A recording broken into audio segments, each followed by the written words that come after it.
দেখছেন সংবাদ সারাদিন, আপনাদের সঙ্গে রয়েছি আমি জহিতা। যে খবরের নজর রাখতেই হচ্ছে প্রয়াত আশা ভোসলে ৯২ বছরে জীবন অবসান, এবং গতকাল থেকে তিনি অসুস্থ ছিলেন। এই কিংবদন্তি সঙ্গীত শিল্পী মুম্বাইয়ের ব্রিজ ক্যান্ডি হাসপাতালে জীবন অবসান। গতকাল শ্বাসকষ্ট নিয়ে তিনি ভর্তি হয়েছিলেন হাসপাতালে, এবং আগামীকাল বিকেলে শেষকৃত্য হবে বলে জানা যাচ্ছে। এখনো পর্যন্ত দীর্ঘ কর্মজীবনে তিনি ভারতের বিভিন্ন ভাষায় অজস্র চলচ্চিত্র এবং অ্যালবামের জন্য অসংখ্য গান রেকর্ড করেছেন এবং বহু পুরস্কার অর্জন করেছেন। তিনি দাদা সাহেব ফালকে পুরস্কারে সম্মানিত হয়েছেন। 2008 সালে পেয়েছেন পদ্মভূষণ। এছাড়া 1997 সালে গ্র্যামির জন্য মনোনীত হয়েছিলেন তিনি। এবং সেই কিংবদন্তি সঙ্গীত শিল্পী প্রয়াত।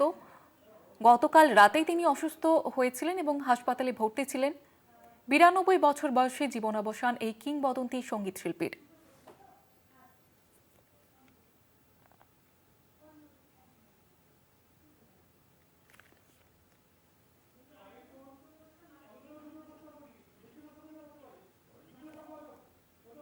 আমাদের যুগ্ম সম্পাদক গৌতম ভট্টাচার্য রয়েছেন আমাদের সঙ্গে এই মুহূর্তে টেলিফোন লাইনে। গৌতম দা, কিংবদন্তি সঙ্গীত শিল্পী, তাকে আমরা হারালাম। সুরের জগতে এটা কতটা ক্ষতি, প্রথমে জানতে চাইবো আপনার কাছে। দেখো, আশা ভোসলে ইদানিং খুব একটা প্লেব্যাক করছিলেন না, মঞ্চে পারফর্ম করেছেন। সেদিক থেকে বললে, তুমি যদি বলো যে অ্যাকচুয়ালি বলিউডের কোনো ক্ষতি হলো কিনা, আমি বলবো যে না।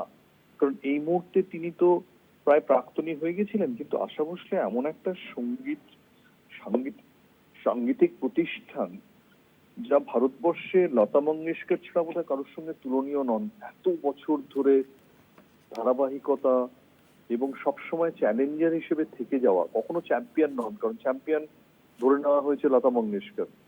সেই অবস্থা থেকে নিজের বাড়িতে তিনি ২ নম্বর, এই রূপোর পদকের সঙ্গে আজীবন থেকে সোনার পদককে তাড়া করা এবং কখনো কখনো সোনার পদক জেতা, এই যে জার্নিটা আশা ভোসলে, এটা অবিশ্বাস্য। এটা শুধু একটা সঙ্গীত শিল্পীর জীবনের জার্নি নয়। আশা ভোসলেকে দুবার ইন্টারভিউ করে আমার মনে হয়েছে এটা একটা মেহনতি মানুষের জার্নি। লতা মঙ্গেশকর শিল্পীর জীবন পেয়েছেন তুলনায়, তিনি শিল্পী। আর আশা ভোসলে শিল্পী, কিন্তু তাকে মেহনতি মানুষের জীবন বেছে নিতে হয়েছে এবং সেই জীবনের সঙ্গে লড়ে যেতে হয়েছে। সেজন্য আশা ভোসলের কাহিনীটা অনেক বেশি ইন্সপিরেশনাল। জয়িতা, গৌতম দা, আমরা দেখেছি যে বাংলা সঙ্গীত জগতের সঙ্গে হিন্দি সঙ্গীত জগতের, এছাড়াও তিনি বহু ভাষায় গান গেয়েছেন, এবং বাংলার সঙ্গে হিন্দির যে একটা মেল বন্ধন, সেটাও কিন্তু তিনি ঘটিয়েছিলেন। তার যে চলে যাওয়া, এটা কতটা ক্ষতি? আশা ভোসলে একটা অত্যাশ্চর্য বহুমুখী শিল্পী, সব ধরনের গান গাইতে পারেন। লাস্যের গানে অনেকে মনে হয়েছে লতা মঙ্গেশকর খুব একটা স্বচ্ছন্দ নন, তিনি নিজেও বলেছেন চটুল গান গাইতে পারেন না।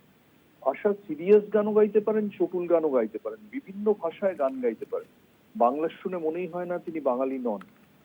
এবং তার যে একটা অদ্ভুত জীবনের উপর দিয়ে এগিয়ে যাওয়া, তিনি দুবাইতে, বার্মিংহামে আশাজ বলে দুটো রেস্তোরাঁ আছে, যেটা আশা ভোসলের নামে, প্রচুর রান্না করতেন, ক্রিকেট দেখতেন।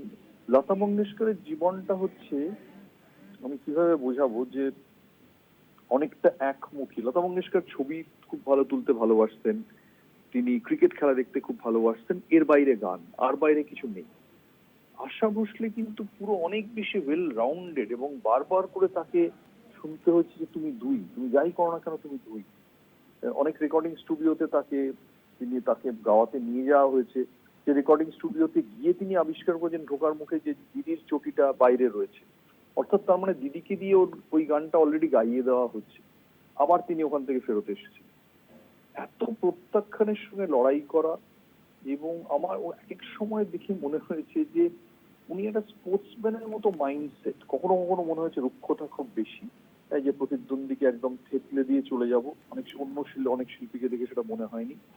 কিন্তু জীবনটা আশা ভোসলেকে ওইভাবেই তৈরি করেছিল। সে ওপি নাইয়ারের সঙ্গে চলে যাওয়া থেকে শুরু করে 15 বছর বয়সে এমন একটা রুক্ষ জীবনের মধ্যে তিনি থেকেছেন যে লতা মঙ্গেশকর যদি নদী হন, তাহলে আশা ভোসলে পাহাড়ের ওই রুক্ষতা, মরু পাহাড়ের মধ্যে দিয়ে পেরিয়ে তো জার্নিটা। তাই আমার মনে হয় যে যদি দুজনের উপর বায়োপিক কখনো করা হয়, আশা ভোসলের বায়োপিকটা অনেক বেশি সাকসেসফুল হবে, কারণ ওটা অনেক বেশি মানব।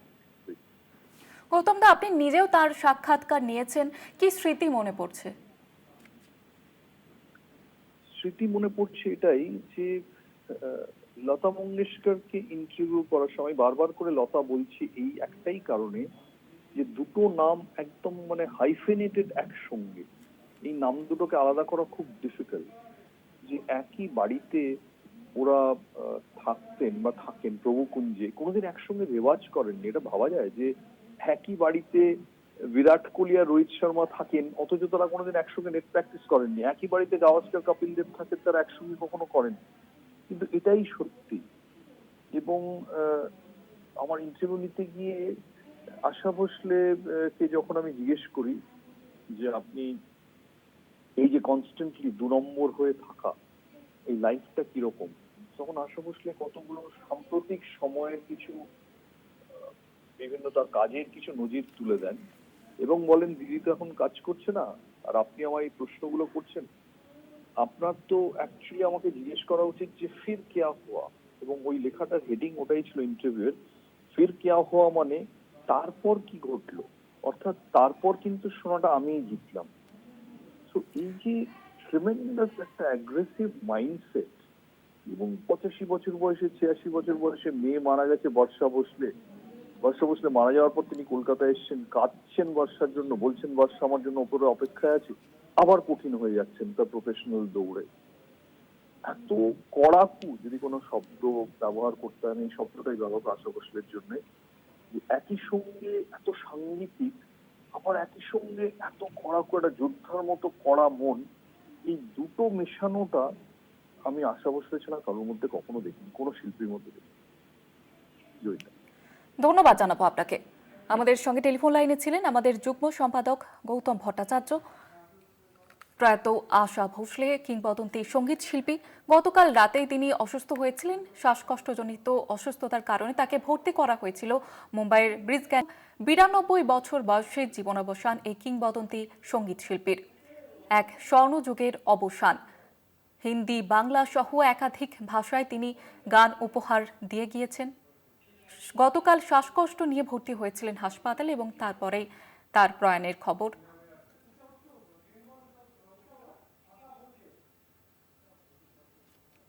বিরানব্বই বছর বয়সে জীবনাবসান সঙ্গীত শিল্পীর, এবং গতকাল রাতেই মুম্বাইয়ের ব্রিজ ক্যান্ডি হাসপাতালে তাকে ভর্তি করা হয়েছিল।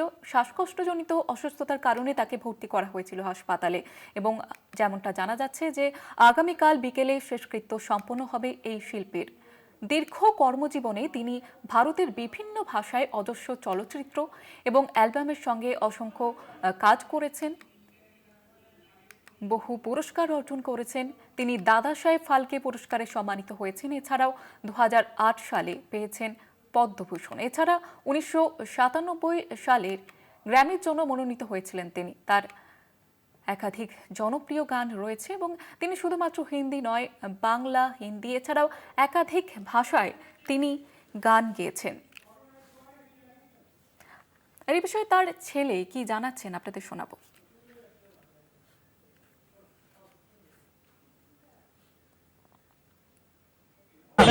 मैं आनंद भोसले, मेरी माताजी श्रीमती आशा भोसले, इनका आज निधन हो चुका है। कल सुबह 11 बजे वो जहाँ रहती थी कासा ग्रैंड लोअर परेल, वहाँ पर जिनको अंतिम दर्शन लेने हैं वो आप वहाँ आइए। और 4 बजे कल दोपहर को शिवाजी पार्क में इनके अंतिम संस्कार होंगे।